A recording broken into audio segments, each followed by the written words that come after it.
Dollar Smart 99 cents App Store. Located at 4811 Diesel Beach Way in Richmond. Telephone number 604-207-0072.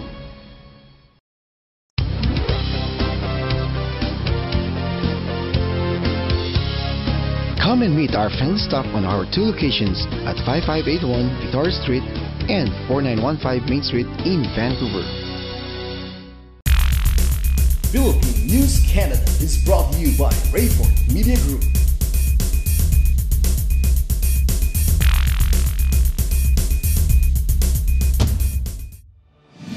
Hello mga kabayan! Narito na ang pinalakas at pinalawak na coverage ng Balitang Vancouver nationwide. Mga pangunahing balitang nasagap ng aming news team para sa linggo ito. Mula sa silid balitaan ng Philippine News Canada dito sa British Columbia, kasama aming mga field reporters and news correspondents. Ako po, si Elisa Roxena. Hatid namin sa inyo ang mga may init na balita at mga isyong kukumpleto sa inyong masaya at masaganang araw. Ako po si Melanie Bernal. Narito na ang mga balitang dapat ninyong malaman at mga pangyayaring maaaring dumikit sa inyong mga isipan. Kami ang boses ng mga Pinoy sa Canada. Ako po si Angel Garcia. Isang araw na naman na puno ng intriga para sa inyong lahat. Mga balitang kontrobersyal na sumasangkot sa mga paborito ninyong showbiz personalities, ating pagpipiyastahan. Ako po si Charlene Ocampo. Ito ang Philippine News Canada. Malapit lang ideklarang kontrolado Mga aspiring candidates galing sa iba't ibang samantala ang Mga tagahanga sa isang masayang concert. May isang linggo pa kayong natitira pa.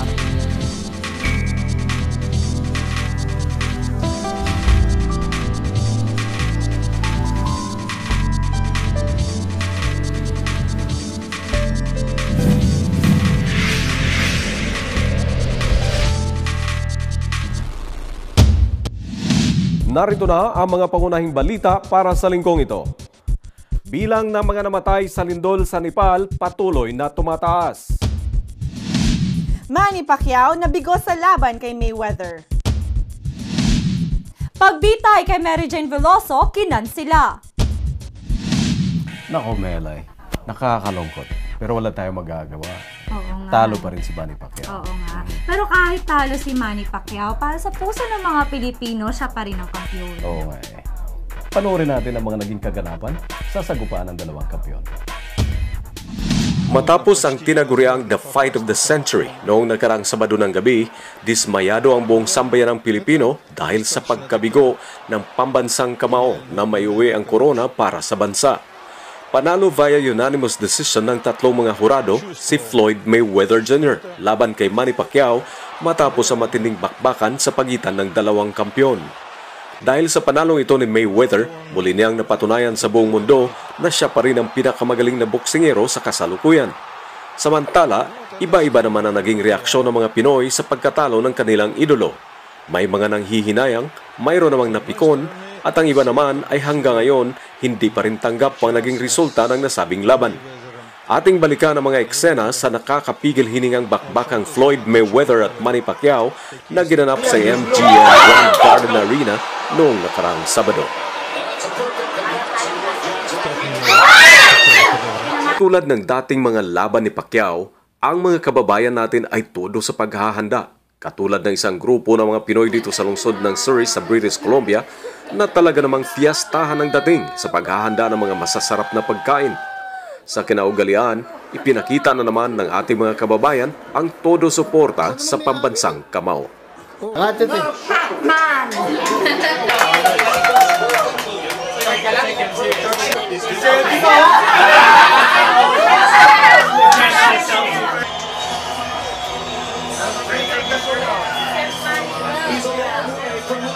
Streets of Manila at age 14, homeless and looking for something that's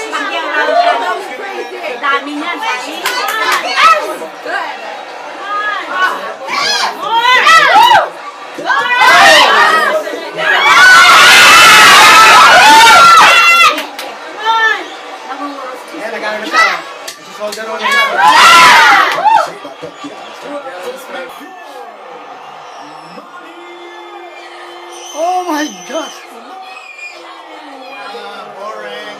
It was That's what I'm saying. I feel bad for the hosts. They had to pay $100 to see 30 minutes of hugging. I think Pacquiao won in my heart. Man, that was too much hugging, seriously. That wasn't even a fight, but, you know, Pac-Man's still a winner. Pinoy pride, man. Pinoy pride. Go Manny, go Manny. Manny has gone slower all throughout this year, so I think he's quite cautious in terms of taking that risk and going to the fight.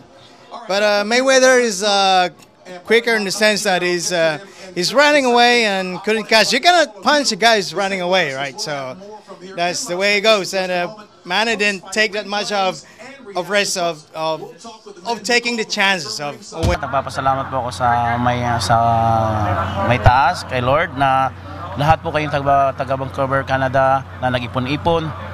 Alam ko po talaga pong pinaghandaan niyo po sa Saturday fight.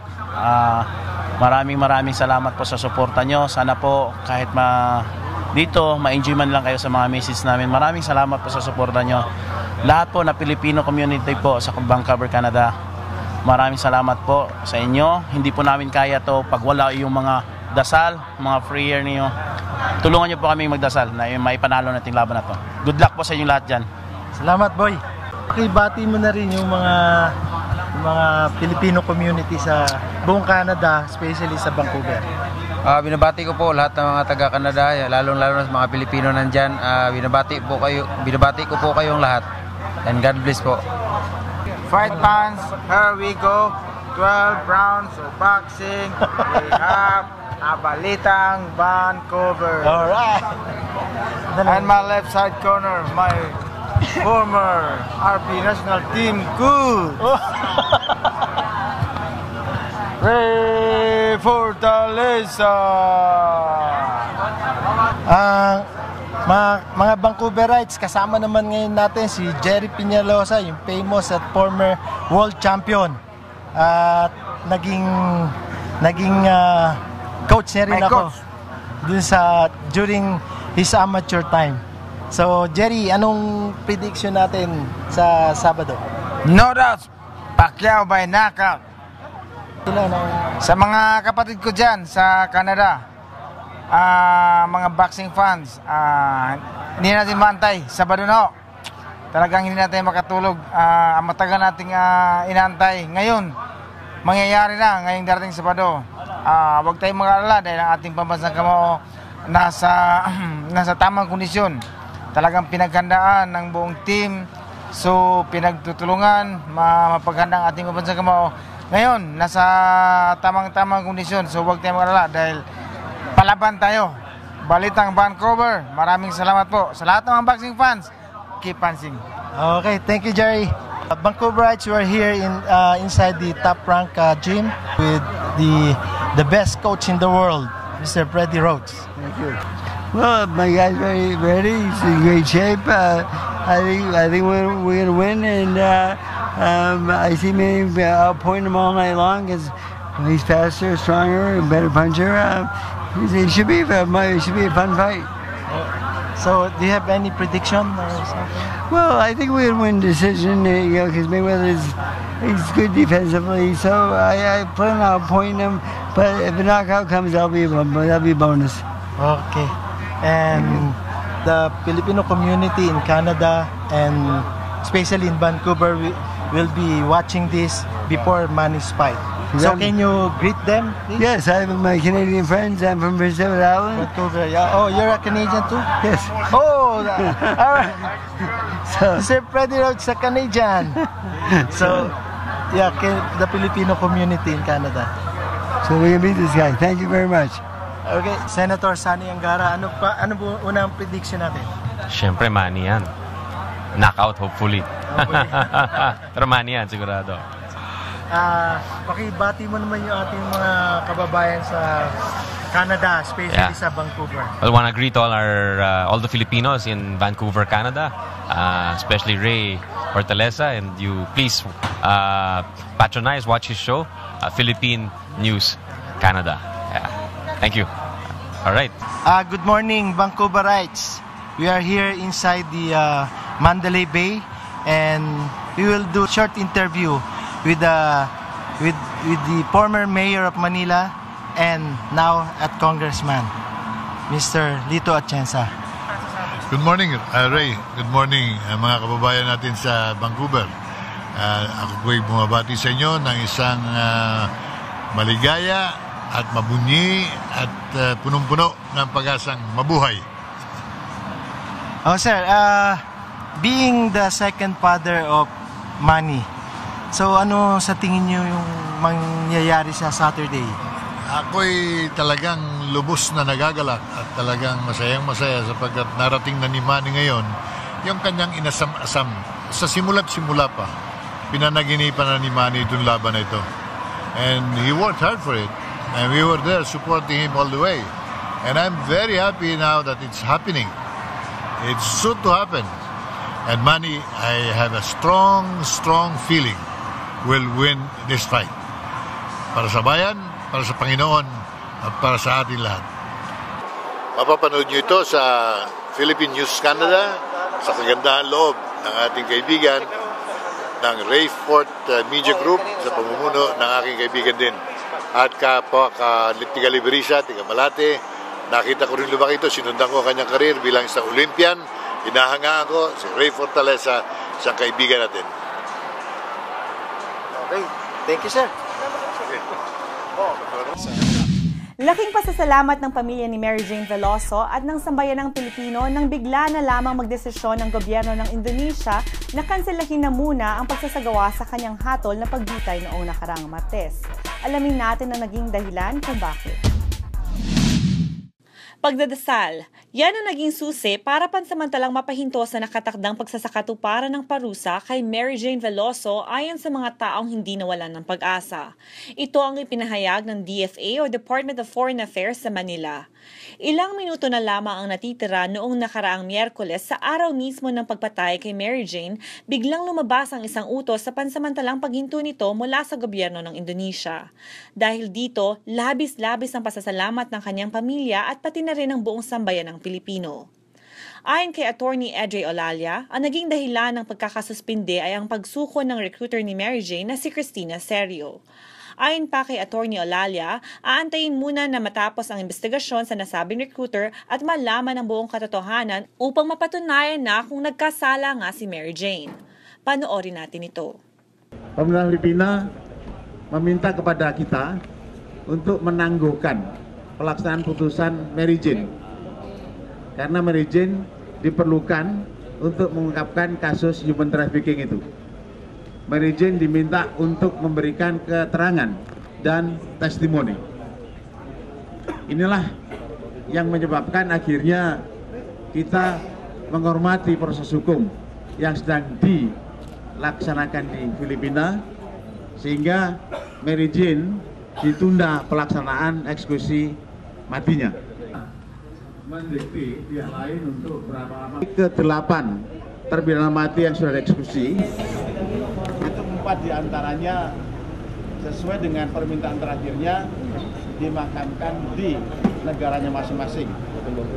2 di Australia, 1 di Brasilia, dan 1 di Nigeria. Dalam pelaksanaan itu semuanya berhasil dieksekusi tanpa ada hambatan sedikit pun. Setelah kemudian diperiksa oleh tim medis bahwa semuanya sudah menemui ajal, barulah kemudian kita nyatakan eksekusi selesai.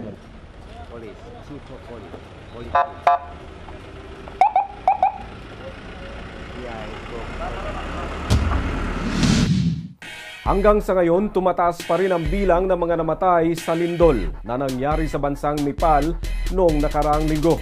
Gobyerno ng Canada nakahandang tumulong sa mga biktima. Narito ang mga detalyeng may kaugnayan sa nasabing report. Matapos ang isang linggong rescue operations, halos umabot na sa 6,000 ang kumpirmadong namatay dahil sa 7.8 magnitude na lindol na yumanig sa bansang Nepal noong nakaraang linggo. At ayon sa balita, inaasahang tataas pa ang bilang ng mga casualties sa darating na mga araw habang patuloy pa rin ang search at rescue operations para sa mga biktima, lalong-lalo na sa mga liblib na lugar na sinalanta ng nasabing sakuna. Samantala, kinumpirma din ng United Nations na mahigit na sa 600,000 mga kabahayan ang nasira sa nasabing bansa at libo-libong mga mamamayan ang nawala ng ari-arian, tirahan at kuryente at ang mga ito ay nangangailangan sa ngayon ng tulong gaya ng tubig, pagkain, mga gamot, mga damit at marami pang iba. Dahil na rin sa mga landslides at mga traffic congestions, marami pa rin mga kalsada ang hindi pa madadaanan sa kasalukuyan. At ito ang siyang pangunahing dahilan kung bakit marami pa rin sa mga liblib na lugar ang mahirap pasukin ng mga rescue teams upang ipadating ang mga tulong sa mga nangangailangan. Ayon din sa mga otoridad, mahigit sa 7,000 mga mamamayan ang naitalang nasugatan dahil sa nasabing lindol. Samantala, patuloy namang dumadating ang mga tulong pinansyal at mga basic supplies galing sa iba't ibang bansa sa buong mundo. Kasama na dito ang mga medical personnel, mga rescue teams, mga militar at mga aircraft facilities. Isa sa mga pangunahing bansang nagpadala na ng tulong ay ang Canada.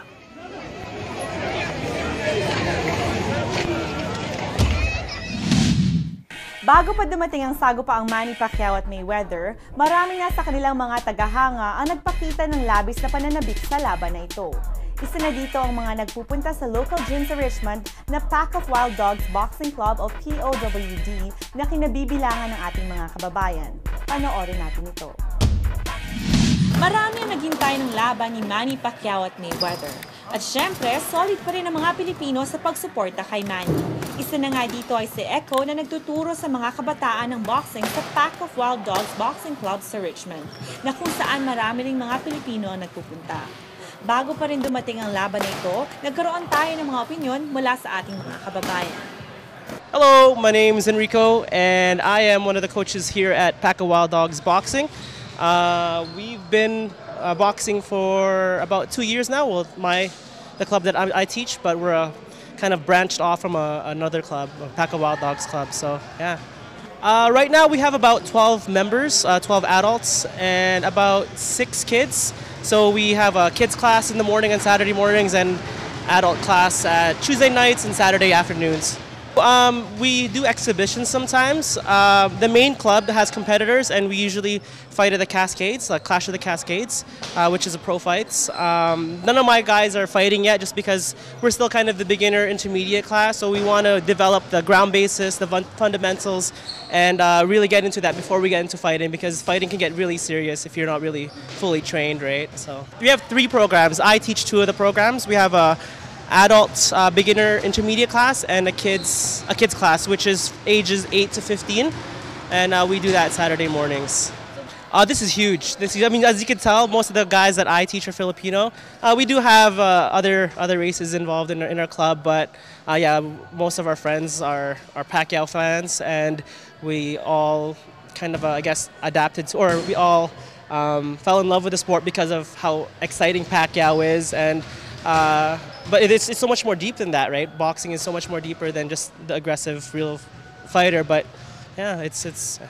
I'm the head coach of the Pack of Wild Combat Club. Enrico is the coach of the kids class, the recreational class, and he's running some really good programs. He gets a lot of the Asian influence here. Of course, we're very busy because of Manny Pacquiao versus Floyd Mayweather, and they all hate me because I think Mayweather's going to win. So, and now you don't like me either, but facts are facts. I love Pacquiao, but unfortunately I think Mayweather's going to win. But I've been running Pack of Wild Dogs now for close to 25 years, and we've had competitors from provincial champions, national champions, Golden Gloves, Diamond Gloves. Now we've started a new federation called ComSport, and we're competing in ComSport, and we're going for those titles also. So I've been doing it for a long time. Well, the nice thing is that we have a special kind of gym where, especially in Rico's class, they'll come in, they're going to learn about footwork, they're going to learn about stance. It's not about punching each other in the head. You know, none of my guys go away with, you know, brain injuries and things like that. I do have competitors, and, you know, there's injuries when you have competitors. But the recreational class or the normal class is structured really well so that, you know, people don't get injured. So kids can come down here. He has a kids class, and if you came to watch the kids class, you'd see that it's very, you know, low impact, but very physically hard. So they learn all about boxing without the, you know, concussions and brain injuries and things like that. It's very safe for them, and they have all the protective equipment that way. So it works out really well. Well, we have obviously we have a web page. We have cards and things like that. We are more of a private club. We don't, I only have so much space here, and all of us do it as fun. We don't do it as our business.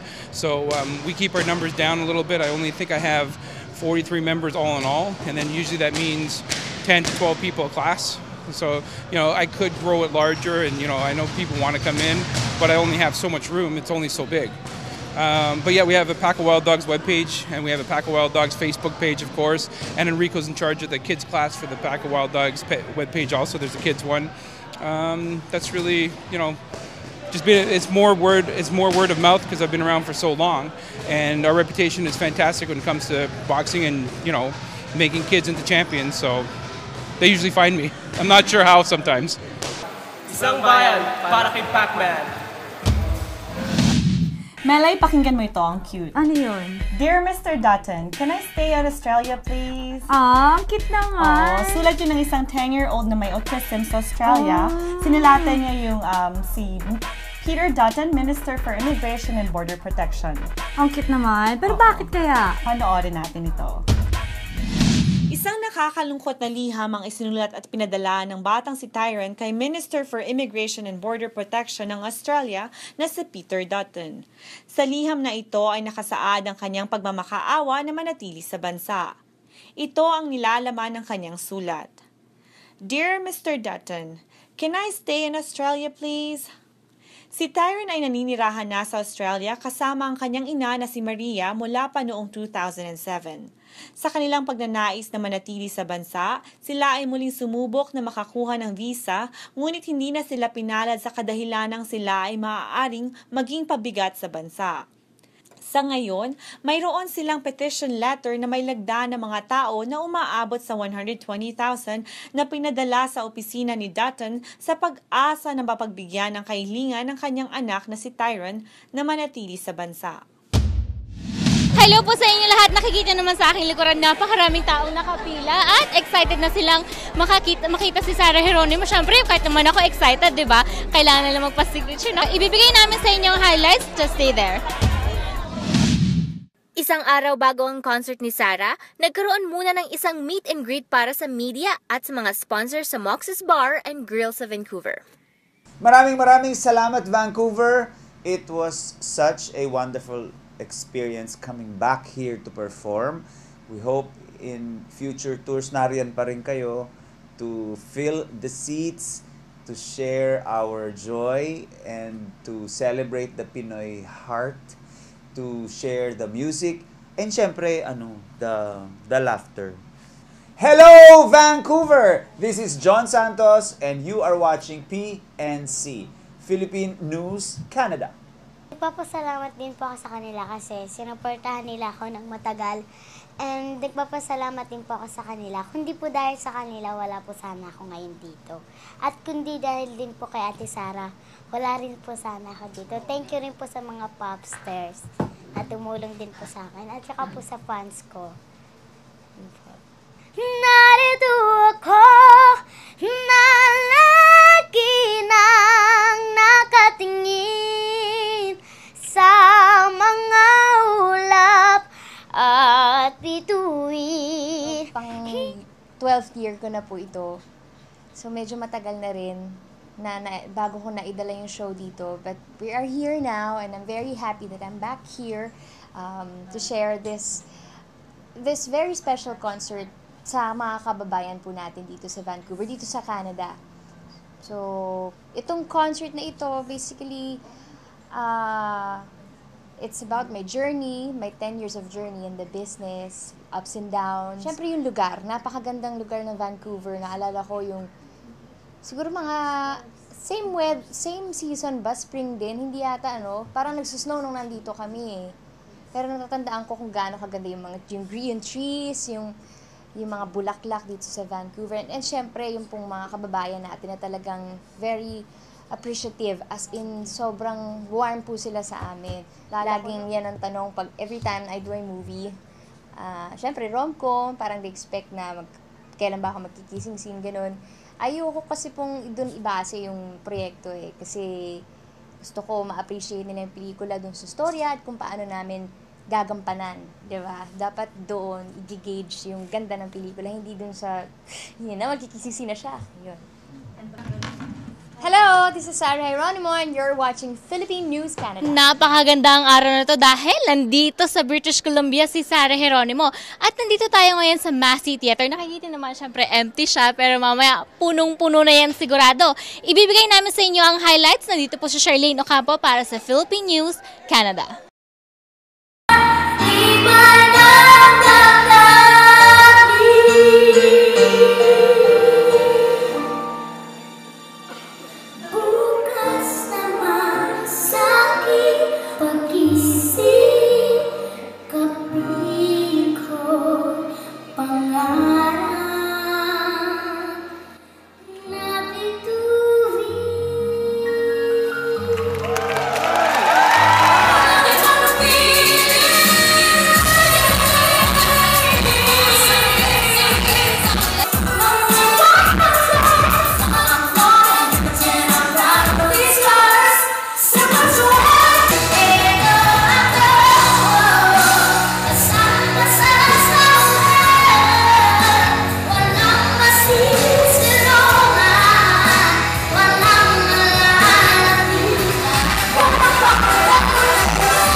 Wala po silang ginawa, kundi pintasan po ang inyong lingkod. Sa katunayan, marami na naman po tayong pagsubok na hinahanap. Ang ating pong anak, may kaso na naman po. Talaga po lang, like Father Alexander. Muli na naman nagsalita ang ating nag-iisang superstar na si Nora Aunor patukoy sa kaso ni Mary Jane Veloso. Ayon sa kanya, dapat naging maagap daw sa pagkilos at pagtutok ang gobyerno ng Pilipinas upang matulungan si Mary Jane sa kanyang sitwasyon. Alamin natin ang kabuuan ng kanyang pahayag sa 24 oras. Kinuwestiyon ni Nora Aunor ang late na pagtutok ng gobyerno sa kaso ni Mary Jane Veloso, ang overseas worker na nakatakdang humarap sa firing squad dahil umano sa pagpuslit ng droga sa Indonesia. Ayon kay Nora, ay dapat daw naging mas maagap ang gobyerno upang mailigtas ang ating kababayan. Panimula ni Ate Guy sa panayam ng 24 oras, bakit last minute lang? Ang sa akin naman kasi hindi naman sa ano pang bagay kung nabalitaan natin noong pang-araw na mayroong ganyan, dapat noon pa man ay may nag-asikaso na, patuloy niya. Humingi rin ng paumanhin ng superstar sa naudlot niyang pagdalo sa Vihil sa Indonesian Embassy. Aniya, sa pamilya niya dapat nagkita kami pero pasensya na po kayo at hindi ako nakarating doon sa usapan po natin. Meron po akong importanteng ginawa kaya hindi po ako nakarating pero magkikita po tayo at makikilala ko rin po kayo. Minsan nang gumanap si Nora bilang floor contemplasyon, ang OFW sa Singapore na pinatawan din noon ng death sentence. Finally, natapos na rin yung pinaka-aabangan nating laban ni Manny Pacquiao at Mayweather. Oo nga eh. Buti na lang talaga natuloy yung laban. Kundi maraming malulungkot. Ang daming nag-aabang. Oo. Kaya nga kahit panalo, talo, panalo pa rin ng lahat kasi napanood nila. At dito naman po nagtatapos ang aming balita para sa linggong ito. Kung kayo ay may mga issue, komento, o balitang nais ibahagi sa aming programa, maaaring mag-email naman po sa balitanvancouver@gmail.com o tumawag sa 604-588-6397. Kami ay nagagalak na magpatuloy na maglingkod sa inyong lahat. Samahan niyo po kami muli sa susunod na linggo para sa isa na namang edisyon ng aming programa. Sana'y naging bahagi na naman kami ng inyong masayang araw at kasaganang linggo. Mabuhay tayo mga Pilipino sa Canada. Ako po si Liza Roxena. Ako po si Melanie Bernal. Angel Garcia po ang inyong lingkod. Maraming salamat po sa inyong walang sawang pagsubaybay at pagsuporta sa aming programa. Hanggang sa muli. Ako po si Charlene Ocampo. Ito ang Philippine News Canada.